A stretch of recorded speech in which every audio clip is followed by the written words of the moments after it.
Tonight on Free Minds TV, kickball and tag are deemed overly dangerous, and apparently they're dangerous enough that they need to be regulated. We'll also be discussing, well, the U.S.'s credit rating, how many of you support keeping a military as large as the one we have now, and Libya. That coming up tonight on Free Minds TV.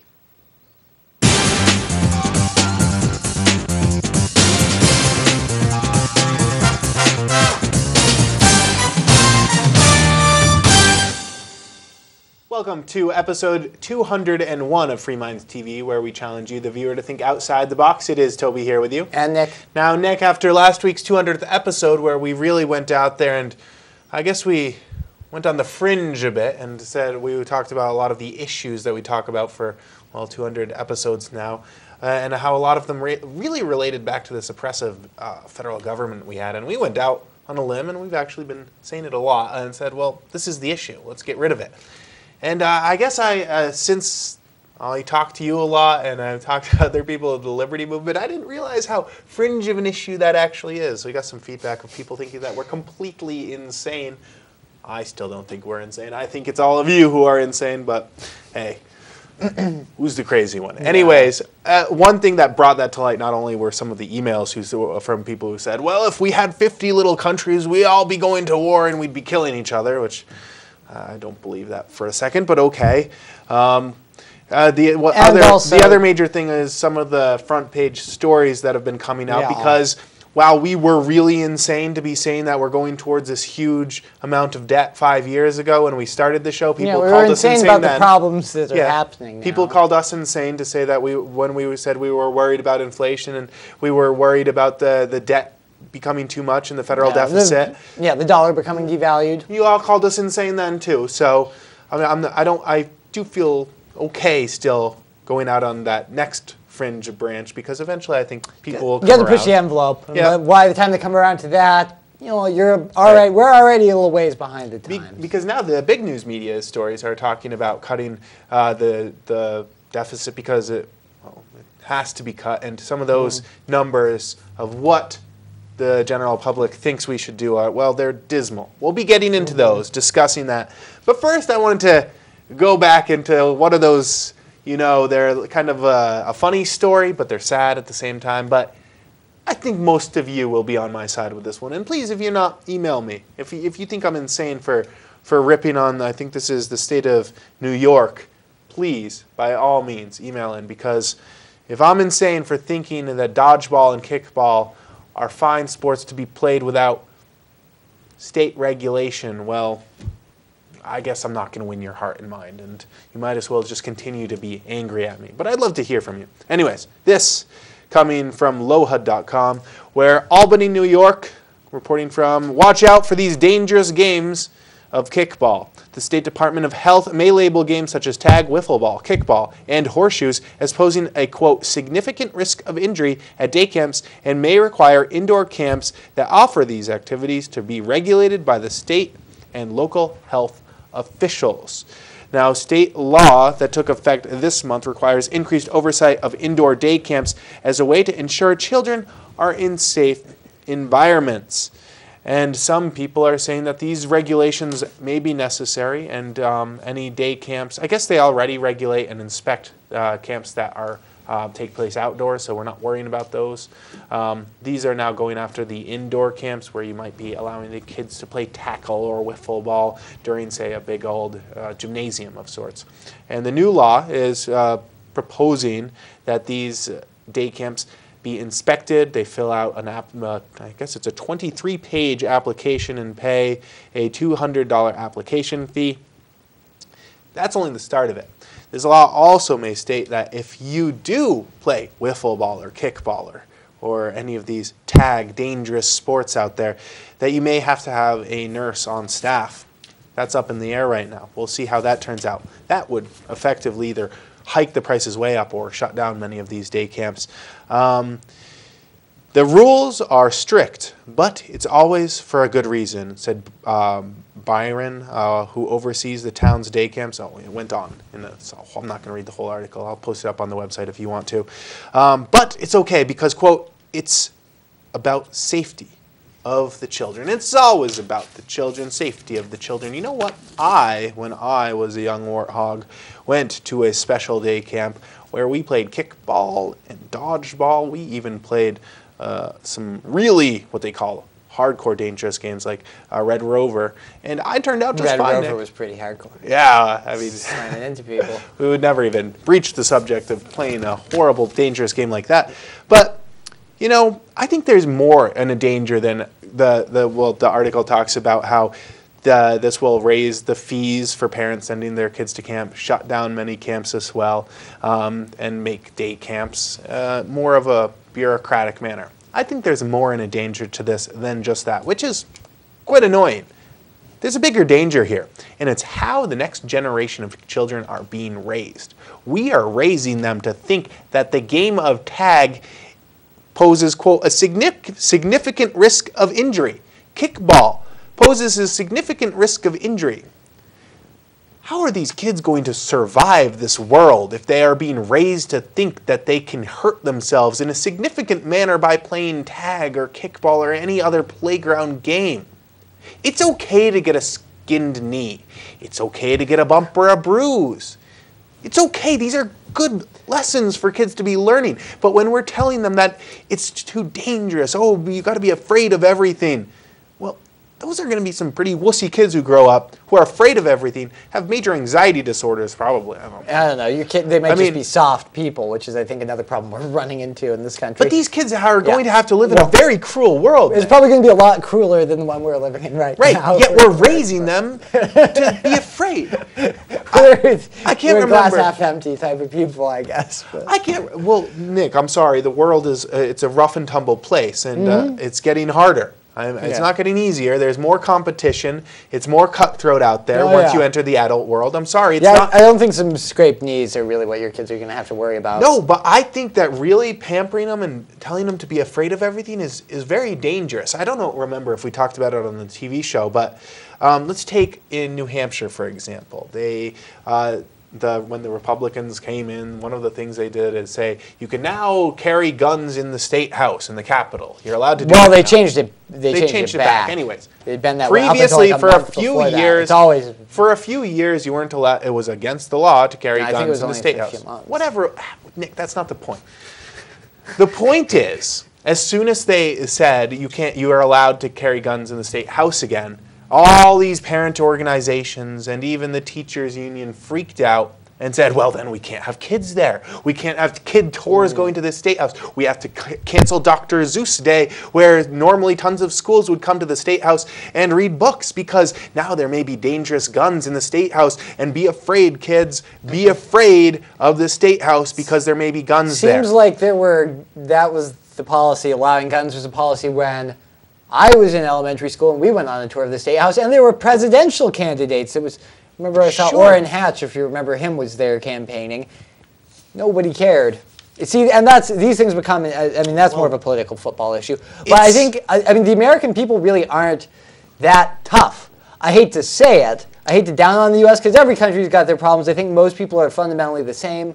But when you look at the way, say, I don't know, the British conducted themselves during World War II, when they were actually getting bombed in London all the time, compared to the way, say, Americans reacted to September 11th.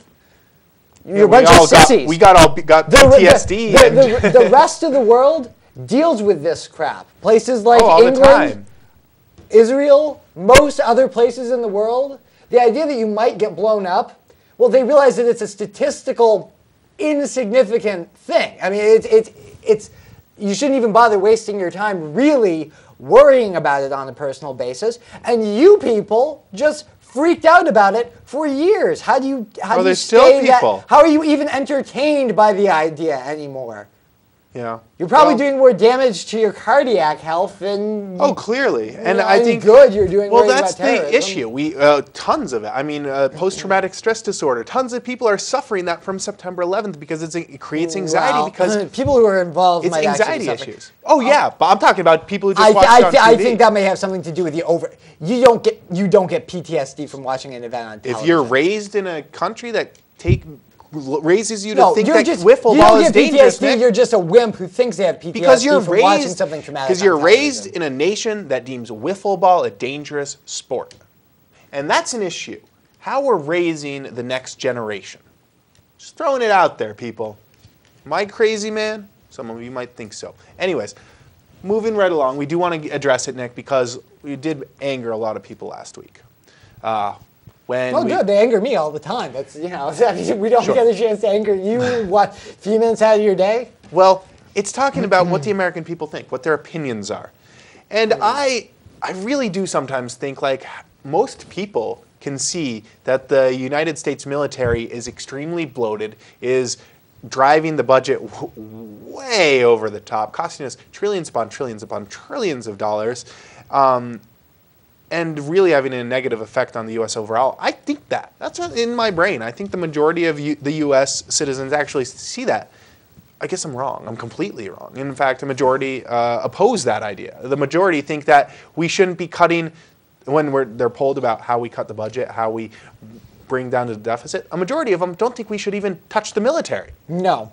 McClatchy did a poll, and apparently 54% of Americans they disagree. They oppose the idea of reducing military spending, compared to only 44% who support the idea of a reduction in military spending. And as you pointed out, Toby, just because somebody says they support the idea of reducing military spending does not mean that they really want to cut it in any kind of a substantial anything meaningful. way. Right. I mean, what, you want to cut it by 3%, 4%, 5%? That really doesn't make that much. I'm talking like 98%. I don't know about 98%. 90. 90. 90. That's me. I could kind of see that working. You have to remember, we spend as much as the next 7 leading nations do on defense combined. And we also have two Russia, big moats. All the other major defense. And we have the biggest moats on either side of the country, and a wuss to the south and a wuss to the north. What are we worried about? And an armed civilian population. I'm sorry, Canada and Mexico.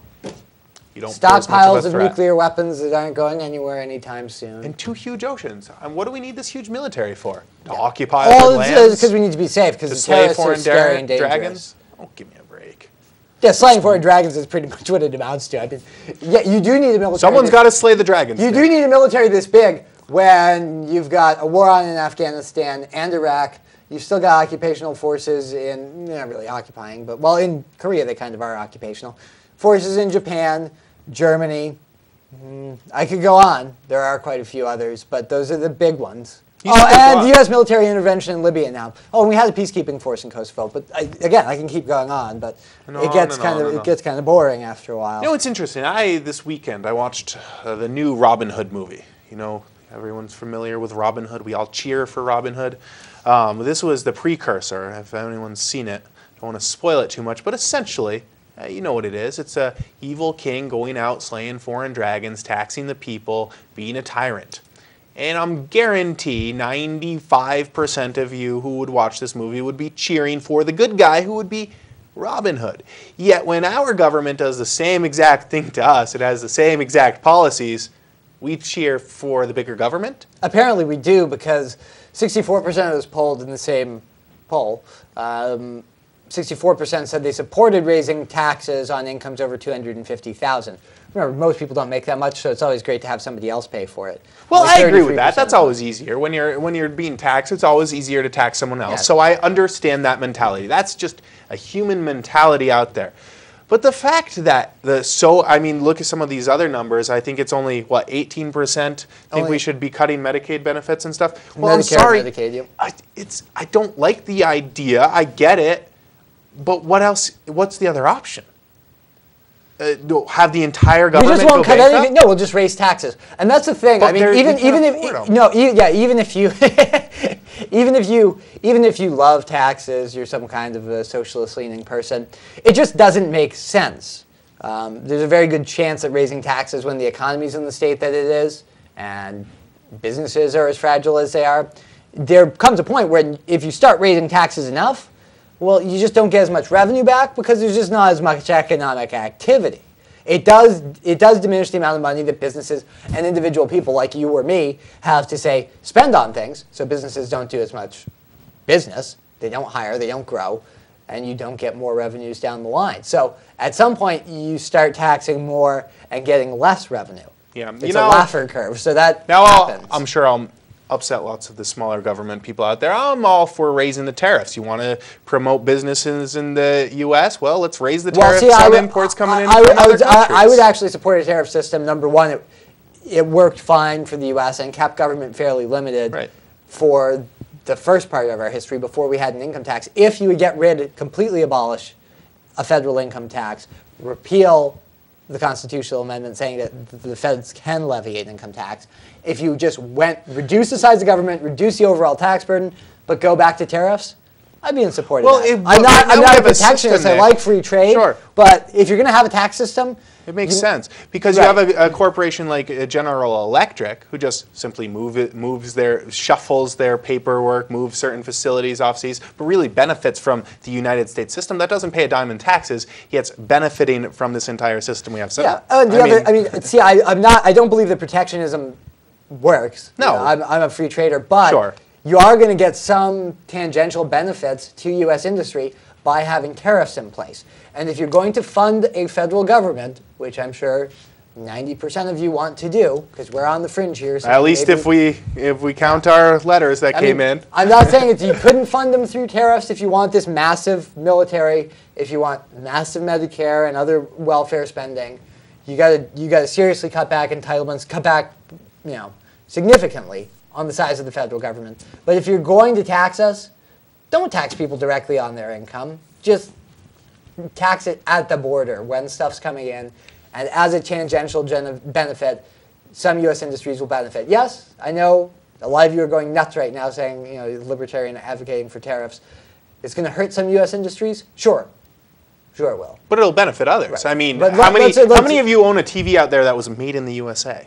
Right. I mean, or a computer. I think taxing people for basically running a business because they get charged income taxes, or seeking employment in the U.S., trying to do better by themselves. Essentially, what you do is you're punishing people's productivity with an income tax. Now, I think on a moral basis, a moral level, all taxes they're equivalent to stealing. Sure. But if you're going to steal from people, you might as well do it in a way that doesn't also shoot them in the foot. That being said, I also do want to point out, we've said many times that the corporations having the same rights as humans needs to change as well. So I don't have a problem with corporate taxes at all, but they're not people. So as we're talking about business. Corporations really are created by government. They owe their existence to government because they're legal fiction created by filing paperwork with the government.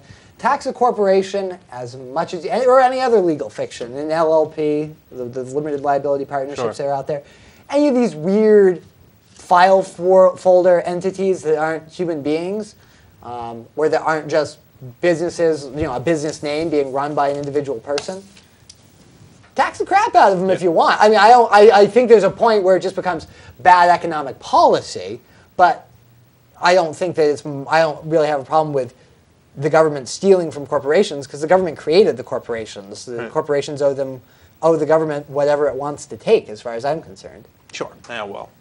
Anyways, that's a bigger issue that we've talked about much in the past about corporations. But then again, what we said is the federal government, well, it's outgrown itself. And I think the American people are going to say the exact same thing. They're going to say, well, it hasn't outgrown itself yet, but we'll let it outgrow itself. And that's what these polls show. They say, no, we like the federal government so much, we're going to let it explode. Well, it seems to be doing that, too. The Standard & Poor's has said that there's about a 1 in 3 chance that in the next 2 years they will be downgrading the U.S. government's, the U.S. Treasury's credit rating from AAA status on down. Doesn't mean they'd go to junk immediately, but it does mean we wouldn't have, the super great, super prime credit that AAA status represents. And that's significant when you consider that the U.S. dollar is the reserve currency of the world. So to say that the credit of the U.S. Treasury is not AAA, extra prime, What's our biggest export is U.S. dollars. I mean, we print them and we send them overseas. From the standpoint of monetary policy, exporting your currency really isn't a good idea in the long run. And it's a great short run. You don't need to work for it. You just and that's why I favor some of the solutions that people would view as more radical, like discussing, I don't know, whether we need the federal government at all, because I believe by the point we actually we actually get to discussing these issues, by the time the realization occurs, it will largely be too late. Yeah. Given these poll Right, numbers. given these poll numbers and given the crisis we've already seen, people are staring a $14 trillion debt in the face. The debt ceiling is being increased. It's going to be a $15 trillion debt by the end of the year. Sure. It'll be our biggest expenditure in the next couple of years. Yeah, payments on the debt. And the what fact that if you people lived still in a don't want to household? reduce the size of military Yeah. spending or any of these entitlements, I'm sorry, so some of you realize what's going on. We're all caught up in this together. Most people out there still haven't gotten it, and they're going to get exactly what they deserve. Well, that's the sad part, but what about everybody else who doesn't really just... Well, we're all along for the ride. I mean, right? You can say, this is a really bad idea. But, I mean, what it comes down to is this, all you people who love the federal government, it's going away if you continue this policy. But it's going away in a very bad manner. Like the way Mexico's central government doesn't function very well. It's still there. Right. It's just, they're sucks. broke. And so they're ineffectual. You might as well not have a federal government in Right. most parts of the country. That's why I say let's bolster the state governments right now and decentralize At the very least, before it I has mean, to go bad. Right. I mean, at the very least, start letting the states take over, Right. reassume some of the responsibility for these things that the federal government has taken over. I don't think government should be doing a lot of these things, period. But education, healthcare, insurance regulation, let the states regulate that. It would be a lot better. The federal government, in a few years, if entitlements aren't addressed, there's going to be no money left for anything. And that's the Congressional Budget Office saying there will not be money left for anything but entitlement spending on things like Social Security and Medicare and payments on the debt. You won't have a military. You won't have discretionary spending. There won't be farm subsidies. There won't be, the Army Corps won't be building new dams. They won't be pouring new asphalt on the interstates. You'll just be broke. And that's really, at this point, economic reality is saying drastically cut the size of the federal government or wait for a debt crisis in 4 or 5 years and it'll become Or ineffective 15 or at that 20. It's tough to say how long it'll go down. Timing's but it'll hard get to worse. predict, but I would think it's happening sooner. It seems to be on pace to happen sooner than I thought it would. Totally. It's like a ship capsizing or going under, You kind of want to get the life rafts out there while the ship is still afloat. If you wait until it kind of buoys up and starts going down, you can get dragged under with it. I mean, it's going to pull you in. You can't. It's too late to escape. I mean, if you've seen Titanic, I mean, that pulls people right down, right? You want to kind of get on that life raft and get away from the wave. Well, I mean, I have the question, Toby, whether we're too late already. I mean, I think. Well, that's why I say give it back to the states before it really Right. hurts people. Right. That's my solution. Well, to say start transferring some of these because people doing that, are I mean, counting on it. But right to now. be fair, doing that, I mean, a massive decentralization is going to have an impact, and any kind of default on the debt or monetization of the debt is going to be painful. Raising taxes to pay for the debt, I just said, I don't think will work because I think actual revenues will fall. And it's also going to be just as painful as monetization or default. So we're in for some pain. I mean, people don't like to hear that. And when you're talking on TV, there's this pressure to provide a good solution. There isn't one. No, of there course could have not. been a good solution 20 years ago, 30 years ago. Even 10. If you had woken up in time. Most of us didn't. Some of you did. I mean, I'm sure some people have been realizing this would be a problem since the 70s. But nothing was done about it. And that's the reality we live in today. It's 2011.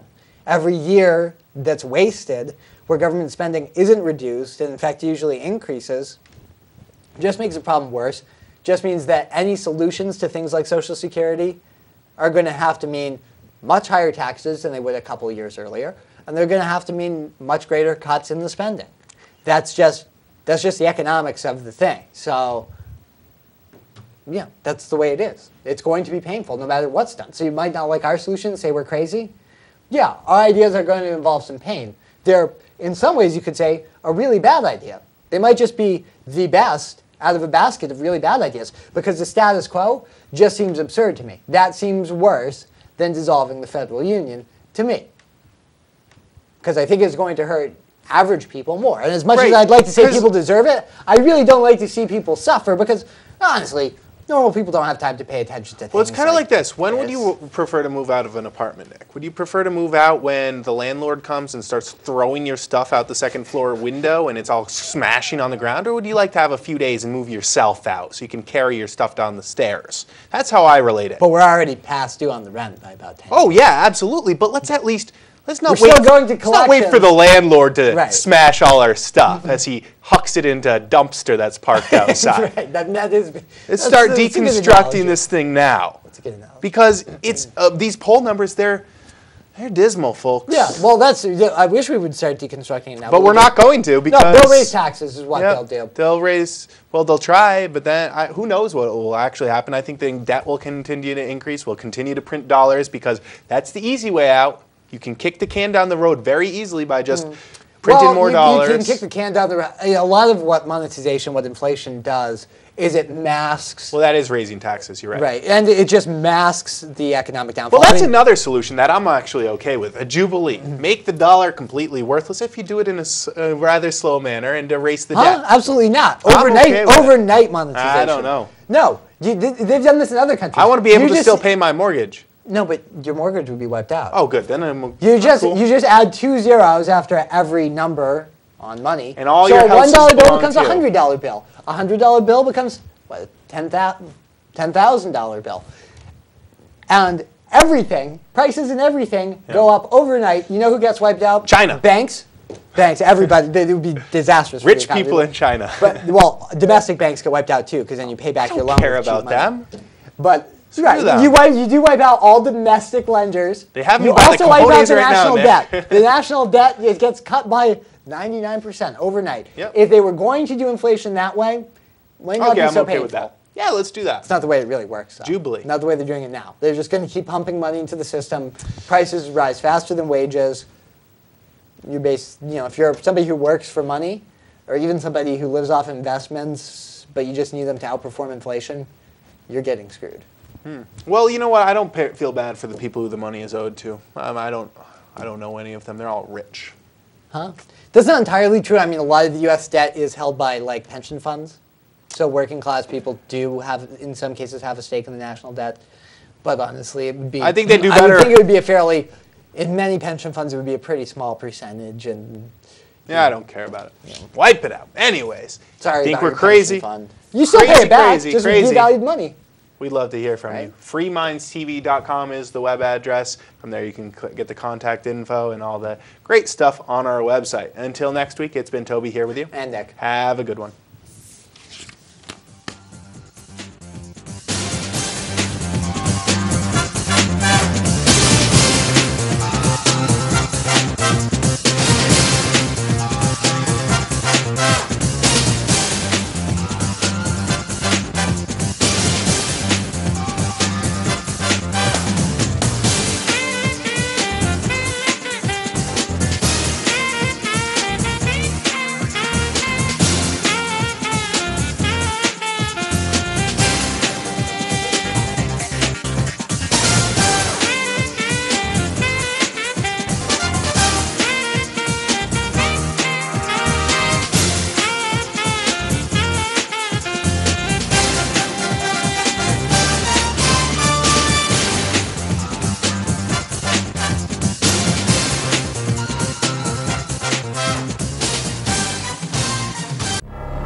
I should be in Keene, New Hampshire with the Free Staters.